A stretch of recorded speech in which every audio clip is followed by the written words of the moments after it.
Welcome to our video edition. We are going to be discussing questions that are likely to appear in the exam on production. The first question reads as follows. Explain the factors of production to the tune of 20 marks. Right. Factors of production are the resources which are required to facilitate the provision of goods and services in the pursuit to satisfy human needs and wants. Right? When we are looking at factors of production, we will be looking at those essential resources that are required for one to make a good or a service. And these are, number one, we have the land, 2, labor, 3, capital, and entrepreneurship. So these are the 4 factors of production. Despite the number of marks, factors of production are 4 as indicated on your screen. So we are going to look at these factors of production in detail, starting with land. Land refers to the site on which production takes place, including all the natural resources used in the production process. For example, the freehold land, the farmland, a dam or a lake, forest, air, mineral ore deposits such as iron ore.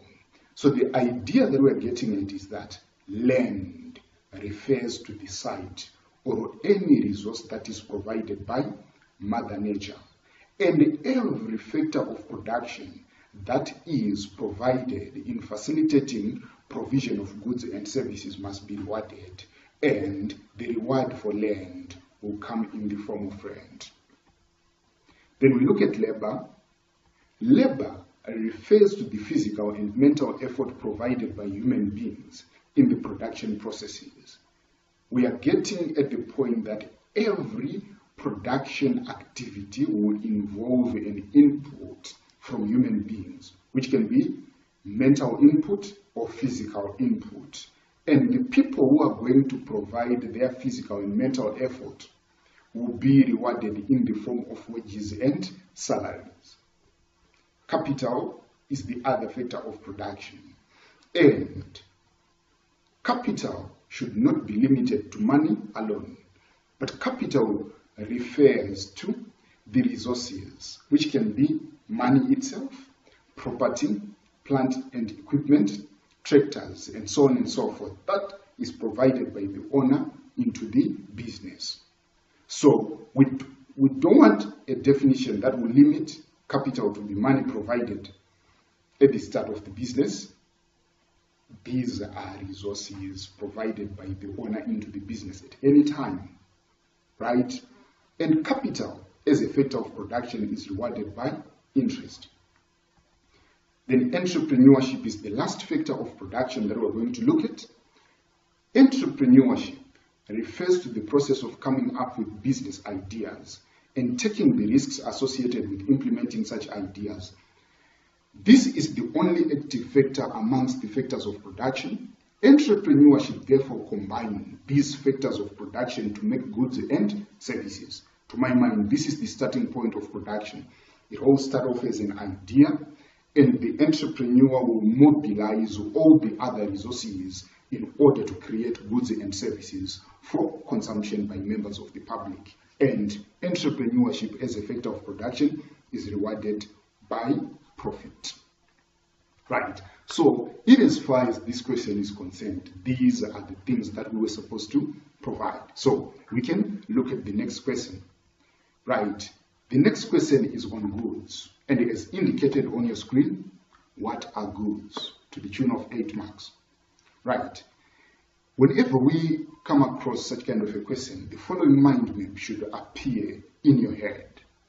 And goods. We have those goods that are referred to as consumer goods. And consumer goods can be durable goods or they can be perishable goods. On the other hand, we have the producer or capital goods. Let's look at what goods are. Goods are those visible and tangible commodities which aid to the satisfaction of human needs and wants. For example, we have the food, the clothes, the furniture, the tractors, and so on and so forth. Right? Then, goods are classified into two categories as indicated on the diagram above. We have the consumer goods, we have the capital or producer goods. So what are consumer goods? Consumer goods, these are goods which are ready for final consumption, e.g. the clothes, soap, television sets, etc. So the products are provided for final consumption. Consumer goods can either be durable goods or perishable goods. Durable goods are those goods whose consumption is spread over a long period of time, as they last for a long period of time, and they are therefore replaced after a long period of time. So we are speaking of those goods that are capable of lasting for a long period of time, and they are going to be consumed over such a long period of time, right? Examples of such goods, we have our furniture. We can specifically argue that yes, furniture will last for a very long period of time. Motor vehicles, fridges, television sets, and so on and so forth. Perishable goods are those goods which are consumed over a short period of time. That is, they do not last for long periods of time and they need to be replaced constantly. When we are speaking of perishable goods, we are not limiting this definition to those things that are known in everyday language as perishable, as those goods which go bad easily. In this case, the word perishable means that these goods do not last for a long period of time. They are consumed within a short space of time. Therefore, they need to be constantly replaced. And examples include soap, food, clothes. We can argue that these things relatively are consumed over a short period of time when compared to those capital goods. Right. Remember on our diagram, the other arm is showing us that they are capital or producer goods.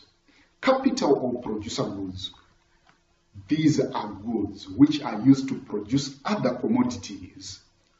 And these include such goods as seeds, fertilizers, and all kinds of machinery which are used to produce other commodities.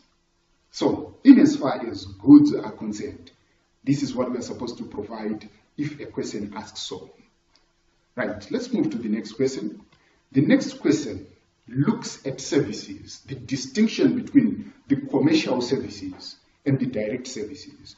Before we dive into the answer, let's first highlight the fact that commercial services can also be referred to as indirect services.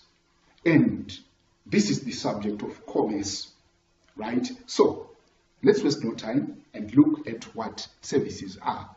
Services refers to the invisible and intangible commodities which also aid to the satisfaction of needs and wants.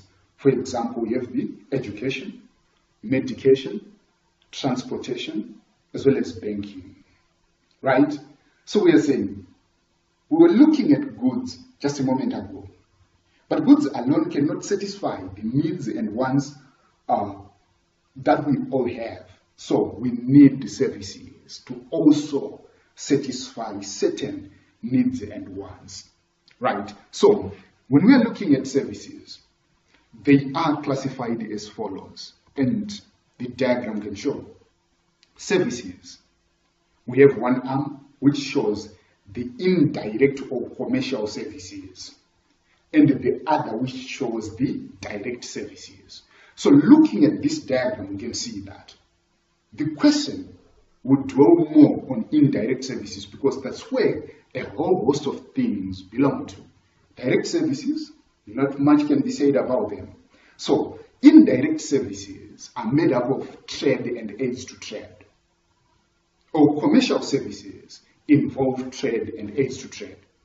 Trade on its own have got two branches. The one relating to domestic trade, which can be wholesale trade or retail trade, as well as international trade, which can be in the form of import trade, entrepot trade, or export trade. As well, trade needs the support of aids to trade. or ancillaries to trade, which are communication, warehousing, advertising, insurance, transport, banking. Right, so those are the 6 aids to trade. I've heard people saying TWABIC and other things. Whichever way you want to remember those aids to trade, it's good. So, what are indirect or commercial services?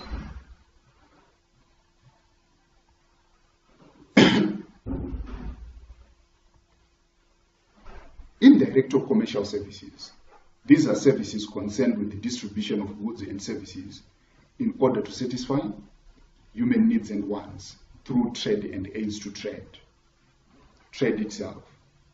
This refers to the buying and selling of commodities with the aim of making profit, and this can be done domestically or internationally. Domestic trade involves the buying and selling within the confines of a single country without crossing international boundaries.